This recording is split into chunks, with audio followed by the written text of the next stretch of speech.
Welcome back, all you Fabricans and Fleshbags, to the super not funny show reviews. And today I'm reviewing the Peripheral, episode 7. It's entitled The Doodad. It's coming to you from Amazon Prime Video. So, what did I think about it? And should you be watching? Real quick, get down there, hit the like button on this video. We get to the penultimate episode of the Peripheral, and unlike last episode, a lot of stuff's happening.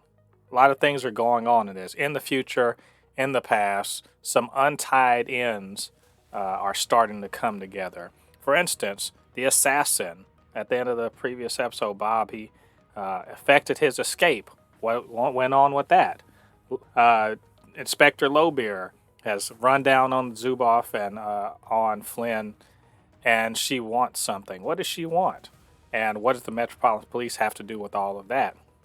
Tommy finally figures into something besides just being a whipping boy and kind of the guy that's going to take the fall for losing the prisoner. And of course, you have Burton and his crew trying to deal with all of the fallout. And Corbell Pickett is circling around. Bunch of stuff's going on in this episode. And I have to tell you, really liked what was going on. We get to see Charisse Nuland again. She was MIA in the previous episode. She's back, and she's doing her thing, which is moving chess pieces, intimidating, insinuating, trying to make deals, but ultimately trying to get Zuboff taken down, which she may have a friend in Lowbeer on this, because Zuboff definitely is on her radar. But we also see at the top of this episode that she is trying to, I suppose, use Flynne and Burton as, I guess, operatives through the Peripheral into their world. And she's trying to get a handle on what exactly Zuboff is doing in the stub. Flynne and Burton, of course, they're sort of pawns, and they know that, but they're trying to get their, raise their capital, I suppose, in the future.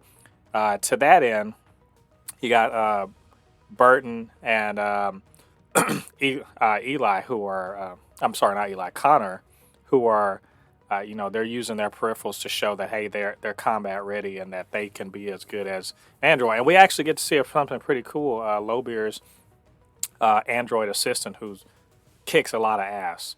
That's pretty video gamey, to be honest. But I thought all that was pretty cool, especially how much Connor is really interested in this idea of moving to the future, if you will.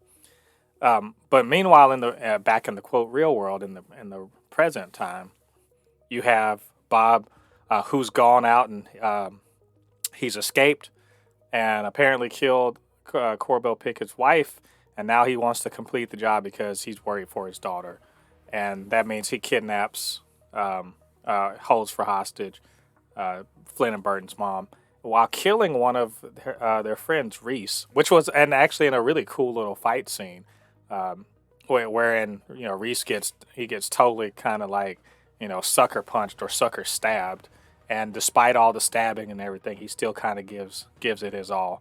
And if he hadn't been caught unawares, he probably could have gotten the drop on Bob. And that leads to a pretty cool scene at the end of the episode, or a pretty cool setup at the end of the episode, where Burton and Flynne sort of rush to go rescue their mother.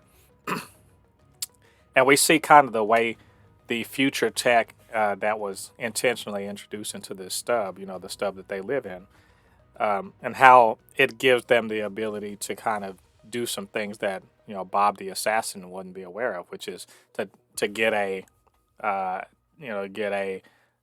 ridiculous shot through a wall without him even knowing what was going on. And so, is this the end of Bob? I suspect. I mean, he sure was bleeding a lot. And in addition to that, we see Charisse Nuland. She, in the future, approaches Lowbeer about an alliance to take out Zuboff.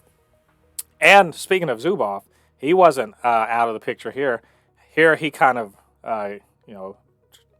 figures out what his assistants, like the two that kind of speak in their weird encrypted language, what they're really up to, what their plan is, and now they kind of have it out for him, and he essentially intimidates them into continue on his side. So, I mean, there's a bunch of stuff going on there, and I haven't even talked about Tommy, and this is the biggest part. How Tommy, who seems like such a small town boob, who sort of, he thinks he's a white knight and all this other junk. He gets, I guess he gets a wake up call, dealing with not just the fallout of losing his, his prisoner, and that the sheriff was in on it, but also having the sheriff sort of give him the business, talking about, doing the right thing, or just doing, going along and getting along, and really kind of trying to intimidate him into just going along with doing whatever Corbell Pickett wants. And that leads to like this really awesome, confrontation where Tommy really kind of shows what sort of person he is. And the sort of person he is he figures the sort of person that'll set up a murder, I guess you could say. And he takes out the sheriff and sort of takes out Corbell Pickett and in a plausible deniability sort of way. Very, very interesting turn of events there. Tommy still seems like the quote good guy in this situation, but that was a hell of a low down dirty move, and I loved it. So overall, this is much better than the previous episode. Really enjoyed everything that was going on. It makes me sad that this is only going to be 8 episodes, so the next episode is the season finale, because I feel like they could be doing so much more in this, and this whole 8 episode format really kind of gets in the way of maybe expanding the story some more. I think there's a lot more about the future history that they haven't said, a lot more about what's going on in Flynne and Burton's time. It feels a little, I won't say rushed, but it does feel a little short on narrative at some points, just because they're trying to cram so much into one space. So, but overall, really liked it, and I'm looking forward to the season finale. So, what did you guys think about this episode? What did you guys think about what I had to say? Get down to the comment section and leave your thoughts there. Of course, you can always hit me up, supernotfunnyshow@gmail.com, or at supernotfunnys1 on Twitter. And do me a favor, get down there, hit the like button on this video, hit subscribe, notification. All that good stuff helps with the algorithm, so that that the users can see more of these videos and just help grow the channel. All right, all you Fabricans and Fleshbags, thanks for joining me. Come back next week. We're going to review the season finale of The Peripheral. Until then, I've been Mo de Poupée, resident fabricant and comic extraordinaire on all things pop culture. And I'll see you guys on the other side of the thread. Peace.